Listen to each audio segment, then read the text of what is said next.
Hi மக்களே, எல்லோரும் எப்படி இருக்கீங்க? எல்லோரும் நல்லா இருக்கணும்னு நான் அந்த கடவுள்கிட்ட வேண்டிக்கிறேன்.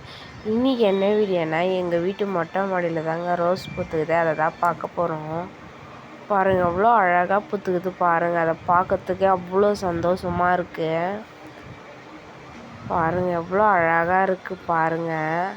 அந்த ரோஸ் செடியில் பூக்கிற பூவை பார்த்தாலே எல்லா கஷ்டங்களும் போயிடும் பொழுது இவ்வளோ அழகாக இருக்குங்க. கண்டிப்பாக உங்கள் வீட்லேயும் ரோஸ் செடி வளர்த்து பாருங்கள். எவ்வளோ கஷ்டம் இருந்தாலும் அந்த ரோஸை பார்த்த உடனே அது எல்லாமே மறந்து போயிடுச்சு. கொஞ்ச நேரத்துக்கு ரிலாக்ஸாகவும் இருக்கும். பாருங்கள், அவ்வளோ அழகாக இருக்குது பாருங்கள். சூப்பராக இருக்கும். நம்ம கரெக்டாக தண்ணி ஊற்றி கரெக்டாக அதுக்கு தேவையான உரம் போட்டாலே போதும். கண்டிப்பாக ரோஸ் செடியில் நிறைய பூ பூக்கும்.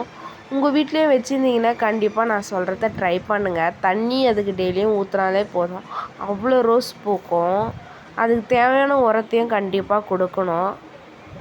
தண்ணி மட்டும் டெய்லியும் ஊற்றுங்க, அதை மட்டும் என்றைக்கும் மறந்துடாதீங்க. பாருங்கள், எவ்வளோ அழகாக பூத்துக்குது பாருங்கள். இப்போ தான் எங்கள் சேனலை நீங்கள் பார்க்குறீங்கன்னா சப்ஸ்கிரைப் பண்ணிக்கோங்க, லைக் பண்ணுங்கள், கமெண்ட் பண்ணுங்கள், ஷேர் பண்ணுங்கள் ஃப்ரெண்ட்ஸ். பாய்.